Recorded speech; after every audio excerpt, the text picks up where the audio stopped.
Did these improve upon these? Maybe.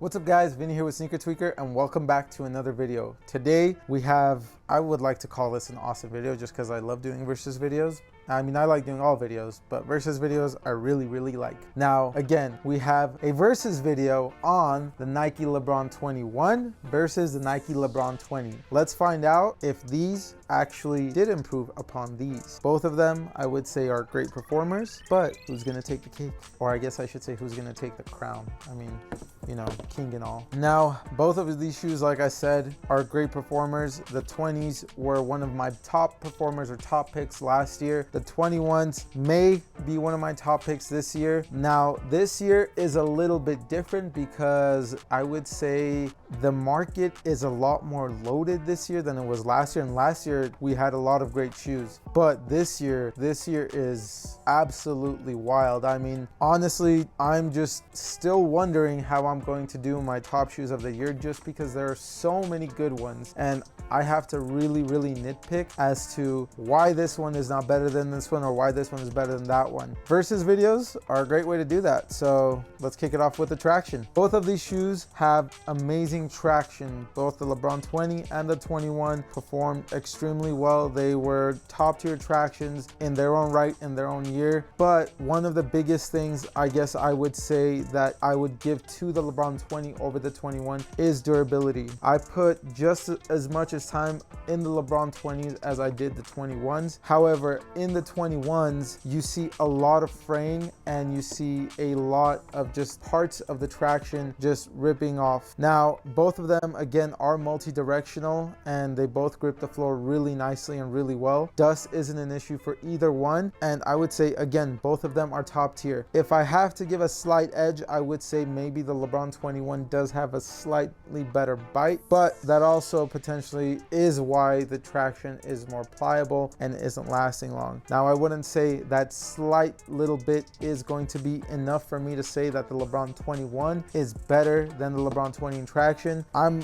overall going to just give the slight edge to the LeBron 20. The traction on these was absolute money, and not only that, but they last. However, if you do love a squeaky shoe or a squeaky outsole, both of these got you covered. Both of them are super squeaky. So, I mean, squeaky isn't necessarily a category for versus, but I guess I would tie that up. Performance-wise, slight edge to the LeBron 20.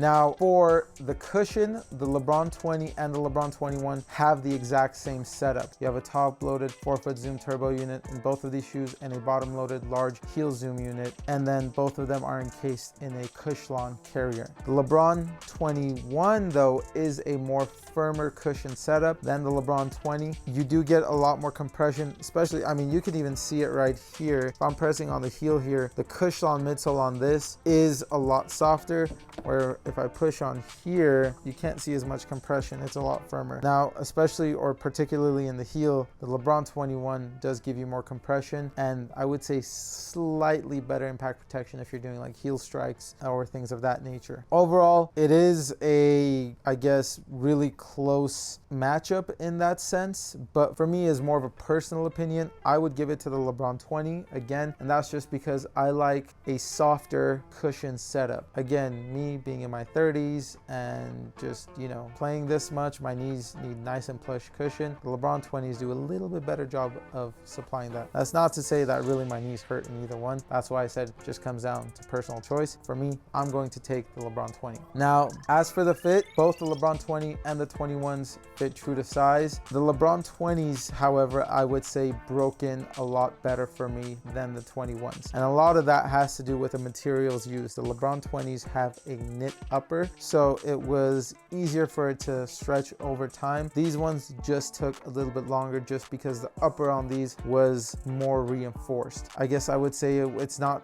a bad thing that it took a little bit longer, but for me and I guess my foot pain, this did a lot better. Lengthwise, they both are pretty much the same. Your feet should be good to go as far as length and going true to size, but width-wise and just breaking in, the LeBron 20s I would say are a little bit more wide.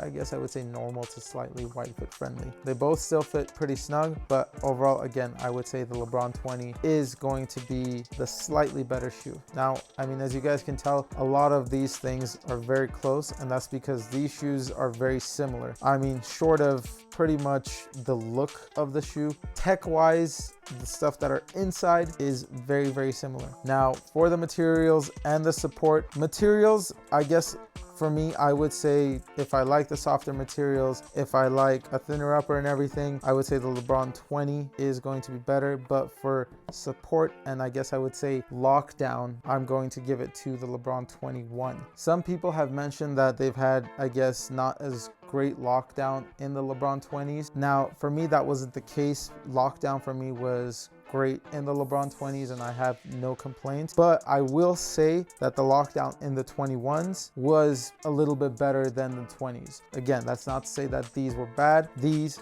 were just better. For the lockdown and I guess for the support and the materials, you have, for me, in my opinion, the materials I would say go to the LeBron 20. And another big reason for that is this carbon fiber midfoot shank plate. And I guess that kind of could go with the support aspect of it. Now, the TPU shank plate doesn't perform badly whatsoever. This one is a top loaded shank plate, whereas the LeBron 20s is a bottom loaded carbon fiber shank plate. For me, nothing beats carbon fiber, and I would say the LeBron 21 has superior torsional support. Again, you can kind of see it right here. This one definitely has better torsional support, but this one isn't bad at all. On top of that, like I said, the lockdown is better. Both of these also use Nike Sphere. A lot of people, I mean, I guess the whole idea behind Nike Sphere was, you know, a nice, cooler shoe, but this just also feels super comfortable to me. Like, just the materials used in Nike Sphere feel really nice on my Achilles and just my ankle area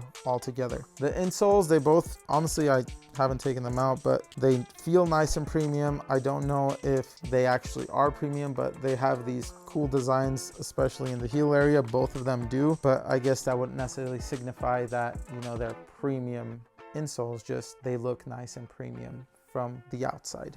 Again, that I wouldn't say is a make it or break it. They both, the insoles feel pretty similar. Cushion is really, with that aspect, is what really makes it or breaks it for me. Both of them are great shoes. Both are super awesome. In this case, I would say for the weight, the LeBron 20s in a size 9 weigh in at 13.6 ounces, whereas the LeBron 21s weigh in at 14 ounces. And that's a given because these ones do have more materials on the upper and still hold the same tech on the inside as far as cushion. Now, as for the verdict, you guys have guessed it.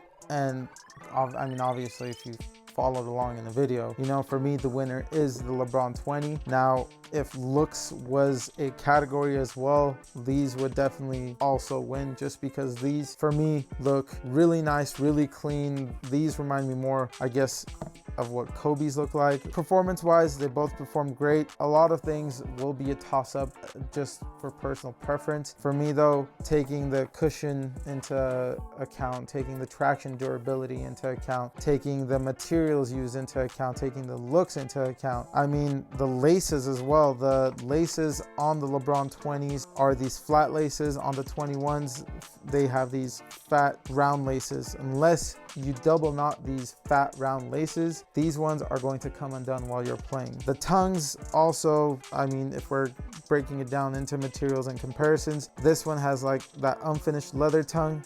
This one has a quilted inside and then on the outside leather tongue. This one is a lot thicker, so lace pressure, this one relieves it better. You could say that with all of the credit I gave to the LeBron 20s, even on the materials and the support side, this could easily win a full suite. But you could also make the argument that this could win a full sweep because everything is so close. I generally had to go in and nitpick some stuff. The only two things that were a huge substantial difference for me, difference maker, was the durability of the traction on the LeBron 21s, and then on top of that, the nice and softer cushion in the LeBron 20. For me, the winner is LeBron 20, but for you, it could be the 21. Everything for me, like I said, is close. Now, a lot of people also ask us where we get our basketball socks from. The answer is from Amazon. They come in a pack of 3 that cost just as much as one pair of Nike Elite socks. The ones we have are these 2 muted colors, which the white one and the black one, and they are quarter length. So if you guys like quarter length,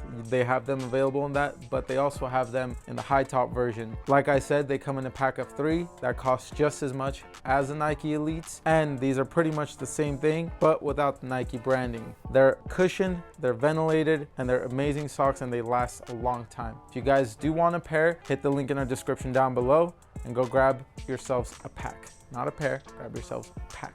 If there are any other shoes you guys would like us to have go, I guess not head to head, but toe to toe, comment down below. For more content like this, please like, subscribe, and follow. We'll see you guys in the next one. Peace.